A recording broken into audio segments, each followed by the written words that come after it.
नमस्कार दोस्तों, art of trading की एक और लर्निंग वीडियो में आपका स्वागत करता हूं। दोस्तों, कल मुझे बहुत सारे मैसेज कमेंट कल और आज के बीच में आए कि सर आप कैंडल स्टिक को इतनी इंपॉर्टेंस देते हो, तो कल की जो कैंडल बनी थी बैंक निफ्टी में डेली में शूटिंग स्टार, उसके बारे में आप जब बैंक निफ्टी एनालिसिस की वीडियो बनाए तो आपने एक बार भी उसके बारे में बात नहीं की, उसके बारे में बताया नहीं। ऐसा क्यों? क्योंकि आप तो shooting star, dragonfly, gravestone, hammer को बहुत ज़्यादा इंपॉर्टेंस देते हो, आप कैंडल स्टिक को, प्राइस एक्शन को, लेकिन फिर भी आपने इसके बारे में कोई भी बात कल के वीडियो में आपने नहीं की थी। तो उसका रीज़न क्या था? और आज बैंक निफ्टी उसके नीचे गए नहीं तो आपको ये कैसे पता चला कि ये शूटिंग स्टार वर्क नहीं करेगी?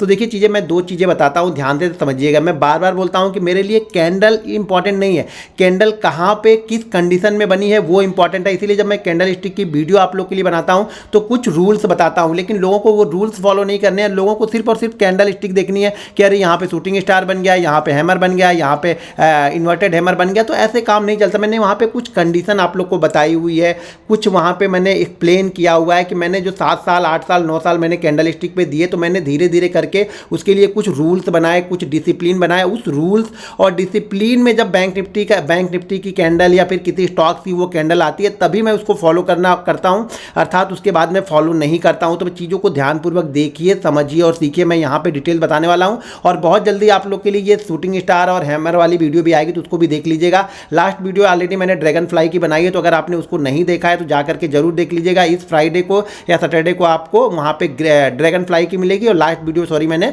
ग्रेव स्टोन दोजी का बनाया हुआ है, तो नेक्स्ट वीडियो आप लोग को ड्रैगन फ्लाई की मिलेगी, उसको देखिएगा। ये 4-5 कैंडल है ना, मेरी लाइफ के लिए बहुत इंपॉर्टेंट है, मेरी ट्रेडिंग लाइफ के लिए बहुत इंपॉर्टेंट है। मैंने इससे बहुत कुछ सीखा है और बहुत पैसे मैंने इस कैंडलों से बनाए हैं, लेकिन इसके लिए आपको कम से कम एक कैंडल पे 100 ट्रेड लेना पड़ेगा, तभी आप इसकी साइकोलॉजी, इसकी समझ, इसके जो बिहेवियर है उसको आप समझ पाओगे। जब तक इसके बिहेवियर को नहीं समझोगे ना, मार्केट आपको पैसा नहीं देगा। तो देखिए मैंने इसको फॉलो क्यों नहीं किया, कल मैंने इस पर क्यों बात नहीं की, वो पहले मैं बताता हूँ, समझाता हूँ। सबसे पहली चीज़ समझ लो ये कि बैंक निफ्टी क्या कर रहा है। यहाँ पे ध्यान से जरा बैंक निफ्टी को देखेंगे तो बैंक निफ्टी ध्यान से देखेंगे तो बैंक निफ्टी क्या कर रहा है, 1 2 3 4 5 6 7 8 9 10 11 12 दिन से बैंक निफ्टी एक रेंज के अंदर में फंसा हुआ था। वो रेंज थी यहाँ पे 43,500 से लेकर के 44,155, ये रेंज के अंदर में, यानी 700 पॉइंट की 650 से 700 पॉइंट की रेंज में यहाँ पे बैंक निफ्टी फंसा हुआ था। अब समझो 7 दिन 8 दिन से अगर कोई चीज़ इसी के अंदर में फंसी हुई है, 7 दिन 8 दिन से इसके अंदर में हम चल रहे हैं, और यहाँ पे जाके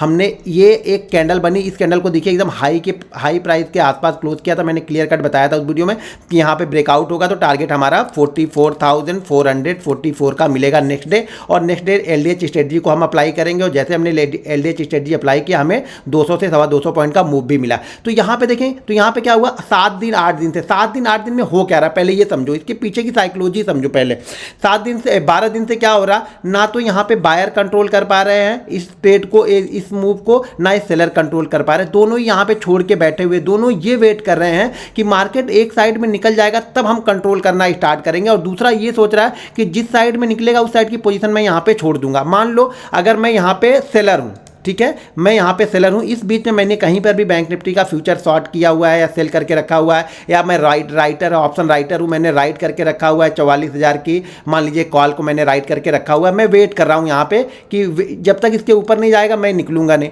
तो यहाँ पे क्या हो रहा, मार्केट इसके ऊपर निकला, तो अब इतने लोगों में से मान के चलिए, देखिए मार्केट गेम किसका है, बायर और सेलर दोनों आते हैं तब तो मार्केट चलता है। तो जब यहाँ पे जितने लोग ने भी सेल की पोजीशन, जिनका व्यू ये होगा कि मार्केट नीचे की साइड में जाएगा और मार्केट ऊपर की साइड में निकलने लगा, तो उनका व्यू यहाँ पे ये बना कि मैं अपनी पोजीशन को स्क्वायर अप कर दूंगा, और जैसे ये ट्रेड मिला, जैसे ये गैप अप ओपनिंग हुई, जैसा कि मैंने बताया था कि अगर 200 के ऊपर ये 5 मिनट 7 मिनट रुक जाएगा तो आपको ये 150-200 पॉइंट की मूव वन वे देके जाएगा।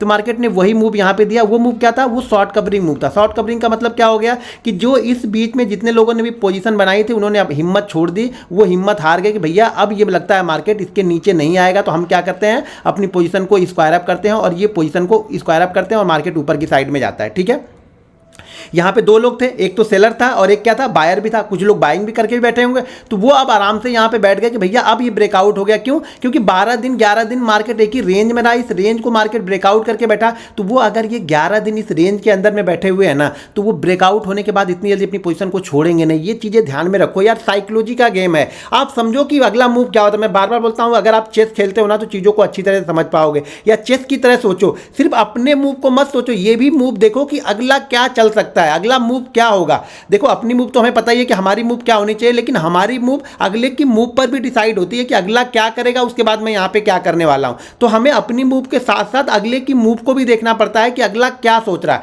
तो यहाँ पे अगला क्या सोच रहा है, अगला कौन हो गया, सेलर हो गया, क्योंकि मार्केट ने तो ब्रेकआउट कर दिया। तो अगला यहाँ पे क्या है, सेलर है। तो सेलर क्या सोच रहा है कि भैया मैं पोजीशन को छोड़ के जाऊंगा, वो पोजीशन बना नहीं रहा भाई मेरे, वो पोजीशन यहाँ पे छोड़ के जा रहा है। जिसने इस बीच में पोजीशन बनाई थी वो पोजीशन वहां से वो छोड़ के गया है। जब वो पोजीशन छोड़ के गया है तो ये मार्केट नीचे कैसे आएगा, क्योंकि सेलर जो थे वो तो भाग गए। अब इसको कंट्रोल कौन कर रहा है, अभी यहाँ पे दोनों कंफ्यूज थे। यहाँ पे क्या हो गया, इसके ऊपर क्या हो गया, बायर कंट्रोल करने लगा। क्या कौन कंट्रोल कर रहा, बायर कंट्रोल लगा।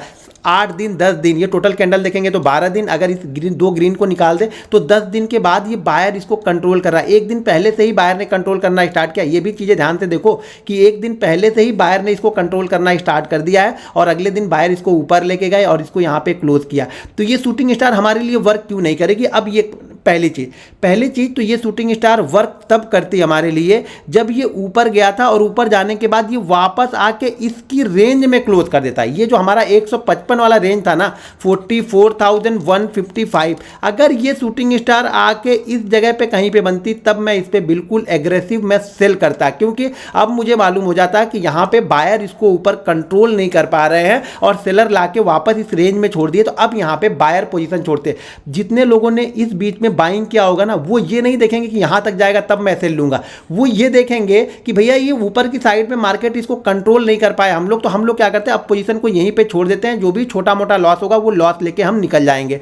तो सेलर एक्टिव कब होते हैं यहां पे, जब हम इस 155 के नीचे आके, ये शूटिंग स्टार कहां पे बनती, 155 के नीचे, यानी इस जगह पे आके कहीं पे बनती, तब मैं इसको एग्रेसिव सेल करता और शायद ये कहां तक लेके आता, फिर बैंक निफ्टी सेलर इसको कहां तक लेके आते, इस लेवल के पास तक, 43,400 43,500 के पास तक सेलर इसको लेके आते। इसको सेलर कहां पे लेके आते हैं, 43,400 43,500 के पास तक लेके आते। कब, जब ये ऊपर जाने के बाद, यानी इसका ब्रेकआउट करने के बाद उसी दिन में ये ब्रेकआउट फेल करके यहां पे आके ये शूटिंग स्टार कैंडल बनाता, तो मैं इसको सेल करता। और तो ये शूटिंग स्टार मेरे लिए इंपॉर्टेंट थी। ये शूटिंग स्टार मेरे लिए इंपॉर्टेंट इसलिए नहीं थी क्योंकि हमारे ब्रेकआउट के ऊपर ही इसने क्लोज किया, यानी 155 का ब्रेकआउट लेवल था और इसने जो क्लोज किया वो लगभग 300 के आसपास इसने क्लोज किया था। बैंक निफ्टी ने 300 के ऊपर जाके इस कैंडल ने क्लोज किया था। तो इस शूटिंग स्टार की कैंडल की इंपॉर्टेंस मेरे लिए नहीं थी। दूसरी चीज, अब यहां पे समझो, अब जैसे यहां पे ब्रेकआउट हो गया, मान लीजिए ब्रेकआउट, ये तो ब्रेकआउट के पास था, इसलिए अगर ये ब्रेकआउट होके 1 दिन 2 दिन 3 दिन, अब ये 2 दिन हो गया ब्रेकआउट हो गया, ठीक है ना। अब अगर ये मान लीजिए कल के सेशन में बैंक निफ्टी ने कोई शूटिंग स्टार कैंडल बना दी, अब ये मेरे लिए इंपॉर्टेंट हो जाएगा, ये इंपॉर्टेंट हो जाएगा और इसको मैं सेल करने का, छोटी क्वांटिटी के साथ सेल करने का प्लान कर सकता हूं। क्यों, क्योंकि अब क्या हो रहा, अब यहां से हम जा रहे हैं तो अब यहां पे वो जो बायर थे ना, वो क्या कर रहे हैं, अपनी पोजीशन को प्रॉफिट बुकिंग कर रहे हैं, वो अपनी पोजीशन से निकल रहे हैं। अभी ये यहां पे इसलिए नहीं निकल रहे कि अभी तो ब्रेकआउट हुआ है, अभी तो इनको मूव मिलना बाकी है, तो जब तक इनको मूव मिला नहीं तो ये निकले नहीं। तो यहां पे ये शूटिंग स्टार हमारे लिए वर्क नहीं करेगी। हमारे लिए शूटिंग स्टार, मान लीजिए कल के सेशन में बैंक निफ्टी अगर 400-500 पॉइंट गैप अप ओपन होने के बाद शूटिंग स्टार बनाता है, तो परसों के सेशन में, यानी एक्सपायरी के सेशन में जरूर ये हमारे लिए वर्क करेगी। भले वहां से 200 300 400 पॉइंट का मूव दे, लेकिन ये मूव हमें मिलेगा फिर गुरुवार के सेशन में, अगर ये कैंडल बनती है तो। ऐसी जगह पे यहाँ पे क्लोज है। देखिए, जब बायर बहुत दिन से इंतजार कर रहे थे और उनकी वाली यहाँ पे हो गई, तो वो इतनी जल्दी पोजीशन को नहीं छोड़ेंगे। इस चीजों को समझिए आप लोग, ठीक है। अगर ये नीचे चला जाता तो भी मेरे लिए कोई इंपॉर्टेंट नहीं था, इसको मैं ट्रेड ही नहीं करता नीचे की साइड में, क्योंकि नीचे की साइड में मेरे लिए इंपॉर्टेंस तभी होता जब ये 200 के नीचे आता, 200 के नीचे कंटिन्यू ट्रेड करता, तभी मैं इसको फॉलो करता, वरना ये हमारे काम की शूटिंग स्टार नहीं थी। इसलिए मैं बोलता हूं कि शूटिंग स्टार हो, हैमर हो, कोई भी कैंडल स्टिक हो, किस जगह पे बनी है ना, ये इंपॉर्टेंट है। तो ब्रेकआउट के तुरंत बाद, ब्रेकआउट के ऊपर अगर बन रही है तो हमारे लिए काम की नहीं है। भले वो अगले दिन 2000 पॉइंट गिरे, भैया मैंने एक रूल्स बनाए हैं, उस रूल्स को मैं फॉलो करूंगा। तो ये 2000 पॉइंट भी गिरता ना तो भी मेरे लिए किसी काम का नहीं था, क्योंकि मेरी कंडीशन को फुलफिल नहीं कर रहा। ये मेरी कंडीशन को फुलफिल करेगा ना, उस दिन मैं ट्रेड करता हूं और उसी दिन मैं वहां पे थंबनेल में या कहीं पे आप लोग को बताता हूं कि ये टॉप पे शूटिंग स्टार बन गई, तो ये वर्क करेगी। तो ये शूटिंग स्टार कभी भी किसी भी ब्रेकआउट के पास और ब्रेकआउट के ऊपर आके बन रही है तो वो वर्क नहीं करेगी, क्योंकि वहां पे ब्रेकआउट हुआ है, बहुत दिनों से इंतजार करने के बाद लोग उसे ऊपर की साइड में ले गए, तो इतनी जल्दी सेलिंग प्रेशर वहां पे नहीं आएगा। जो सेलर है वो भागेंगे वहां पे। और अगर ये एक दिन मान लीजिए और करके ये गुरुवार के सेशन में बनाता है शूटिंग स्टार स्टार तो भी ये वर्क करेगा। अब अगर जाके कहीं पर ये टॉप पे बनाता है शूटिंग स्टार ना